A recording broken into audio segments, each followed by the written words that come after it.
Sense and Sensibility. Chapter 19.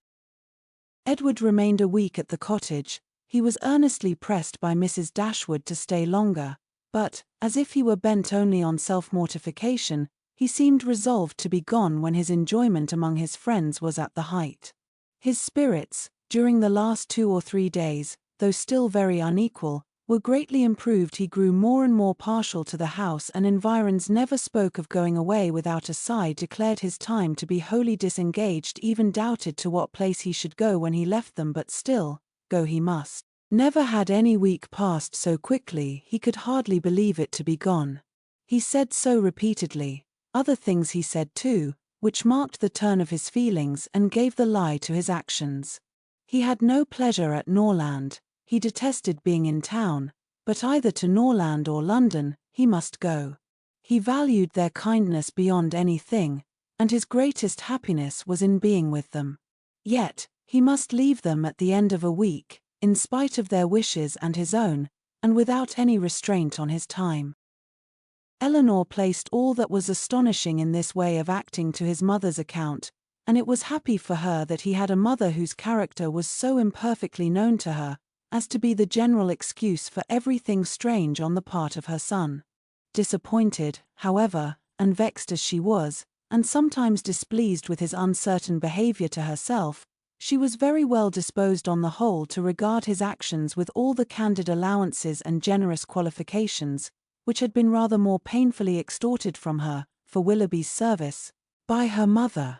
His want of spirits, of openness, and of consistency, were most usually attributed to his want of independence, and his better knowledge of Mrs. Ferrars's disposition and designs.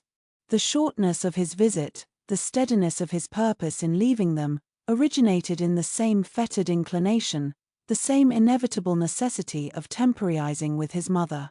The old well-established grievance of duty against will, parent against child, was the cause of all. She would have been glad to know when these difficulties were to cease. This opposition was to yield, when Mrs. Ferrars would be reformed, and her son be at liberty to be happy. But from such vain wishes she was forced to turn for comfort to the renewal of her confidence in Edward's affection, to the remembrance of every mark of regard in look or word which fell from him while at Barton, and above all to that flattering proof of it which he constantly wore round his finger. "I think, Edward," said Mrs. Dashwood, as they were at breakfast the last morning, "you would be a happier man if you had any profession to engage your time and give an interest to your plans and actions. Some inconvenience to your friends, indeed, might result from it. You would not be able to give them so much of your time. But, with a smile, you would be materially benefited in one particular. At least you would know where to go when you left them." "I do assure you," he replied, "that I have long thought on this point, as you think now.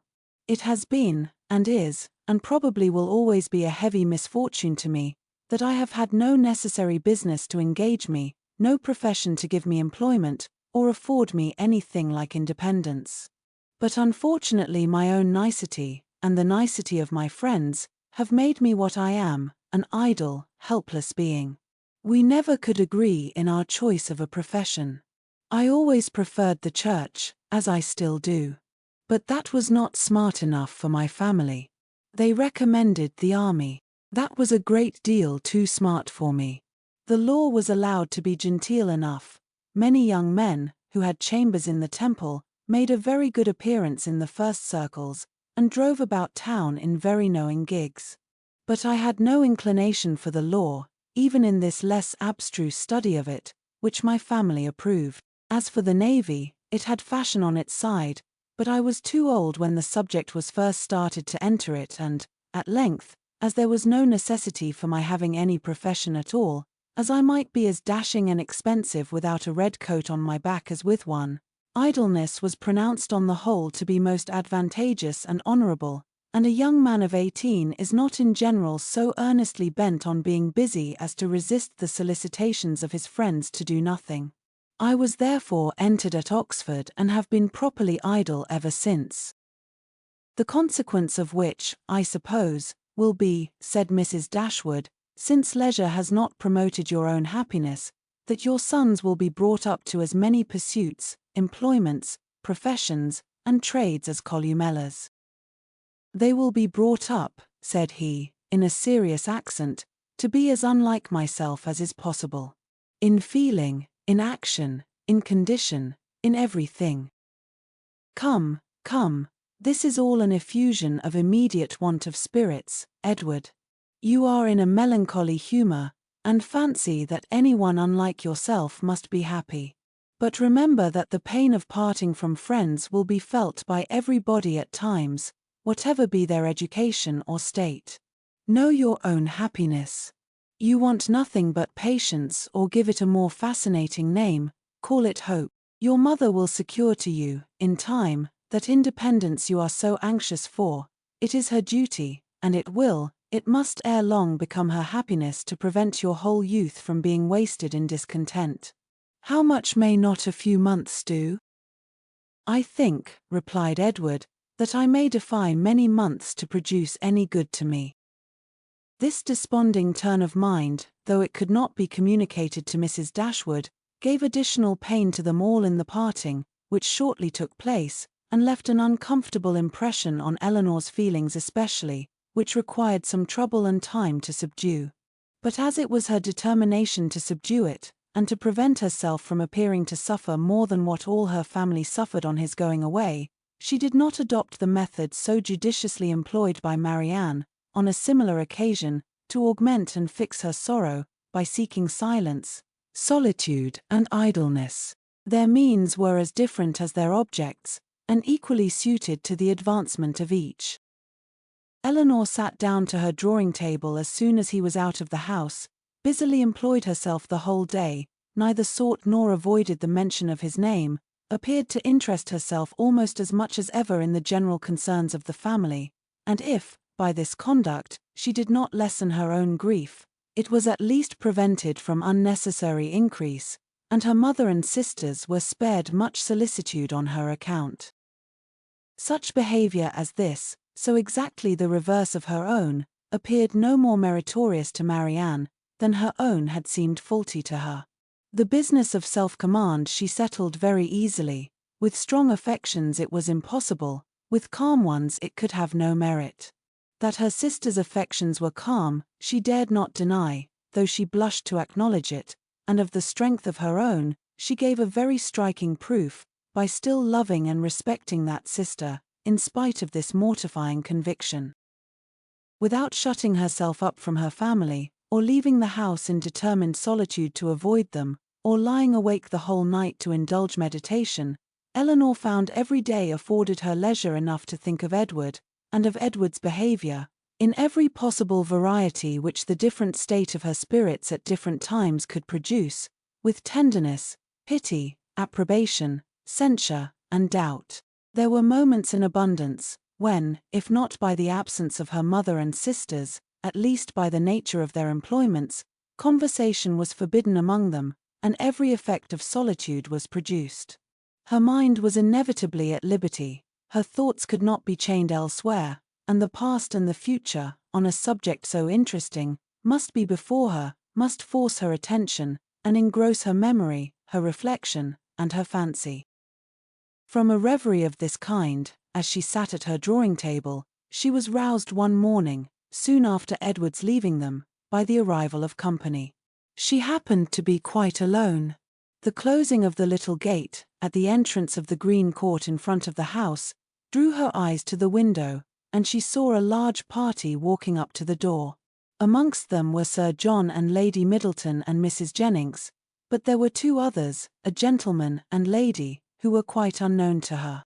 She was sitting near the window, and as soon as Sir John perceived her, he left the rest of the party to the ceremony of knocking at the door, and stepping across the turf, obliged her to open the casement to speak to him, though the space was so short between the door and the window, as to make it hardly possible to speak at one without being heard at the other.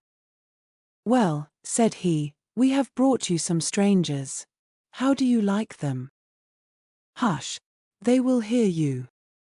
"Never mind if they do. It is only the Palmers. Charlotte is very pretty, I can tell you. You may see her if you look this way." As Eleanor was certain of seeing her in a couple of minutes, without taking that liberty, she begged to be excused. "Where is Marianne? Has she run away because we are come? I see her instrument is open."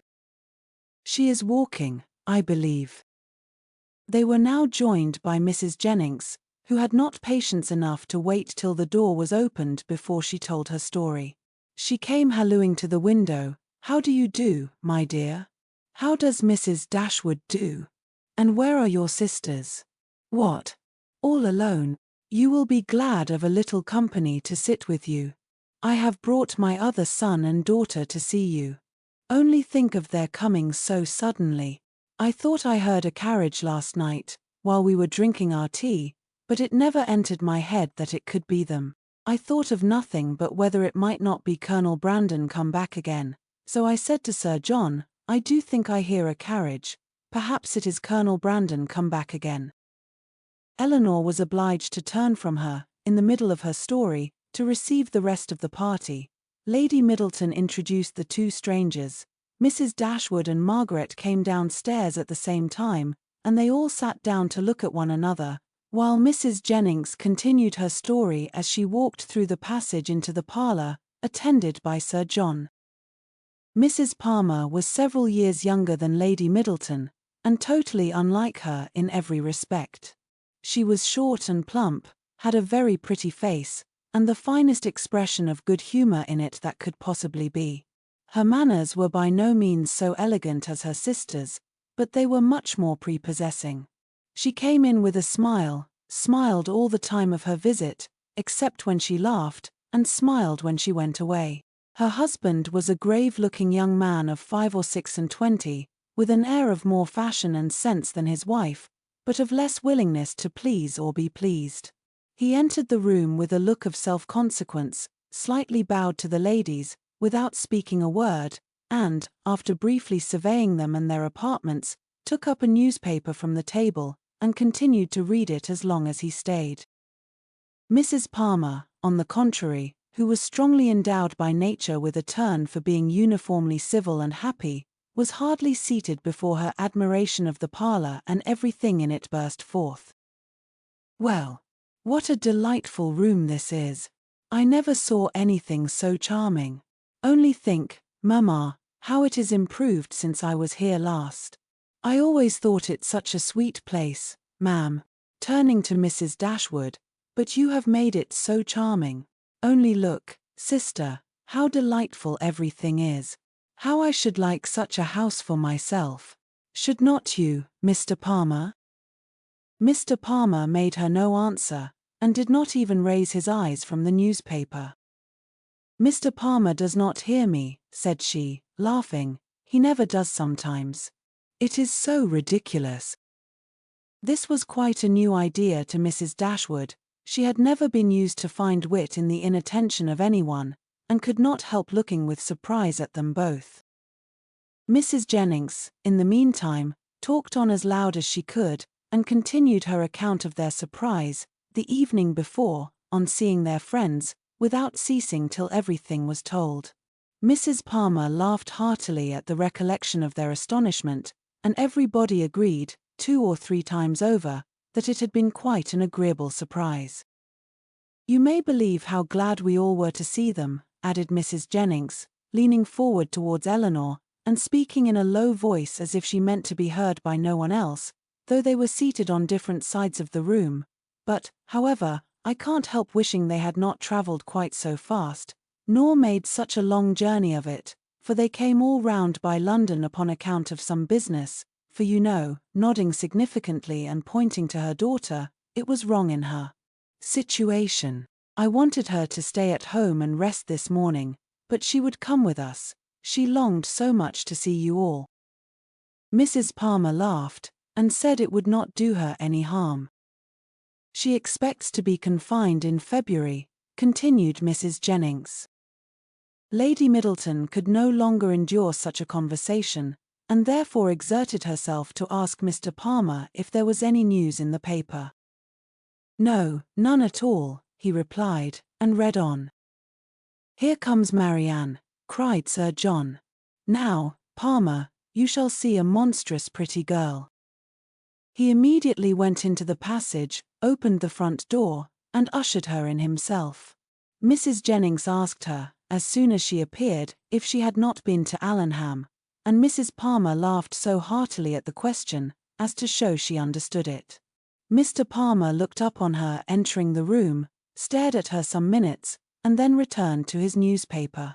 Mrs. Palmer's eye was now caught by the drawings which hung round the room. She got up to examine them. "Oh dear, how beautiful these are! Well, how delightful! Do but look, mamma, how sweet! I declare they are quite charming. I could look at them for ever." And then sitting down again, she very soon forgot that there were any such things in the room. When Lady Middleton rose to go away, Mr. Palmer rose also, laid down the newspaper, stretched himself and looked at them all around.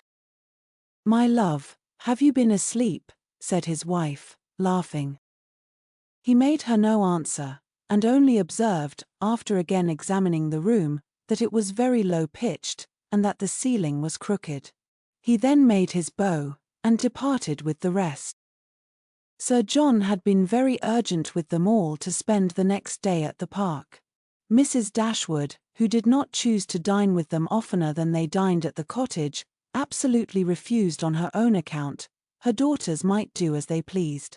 But they had no curiosity to see how Mr. and Mrs. Palmer ate their dinner, and no expectation of pleasure from them in any other way.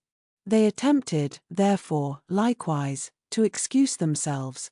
The weather was uncertain, and not likely to be good. But Sir John would not be satisfied. The carriage should be sent for them and they must come. Lady Middleton too, though she did not press their mother, pressed them. Mrs. Jennings and Mrs. Palmer joined their entreaties. All seemed equally anxious to avoid a family party, and the young ladies were obliged to yield. "Why should they ask us?" said Marianne, as soon as they were gone. "The rent of this cottage is said to be low, but we have it on very hard terms, if we are to dine at the park whenever anyone is staying either with them or with us." "They mean no less to be civil and kind to us now," said Eleanor, "by these frequent invitations, than by those which we received from them a few weeks ago. The alteration is not in them, if their parties are grown tedious and dull. We must look for the change elsewhere."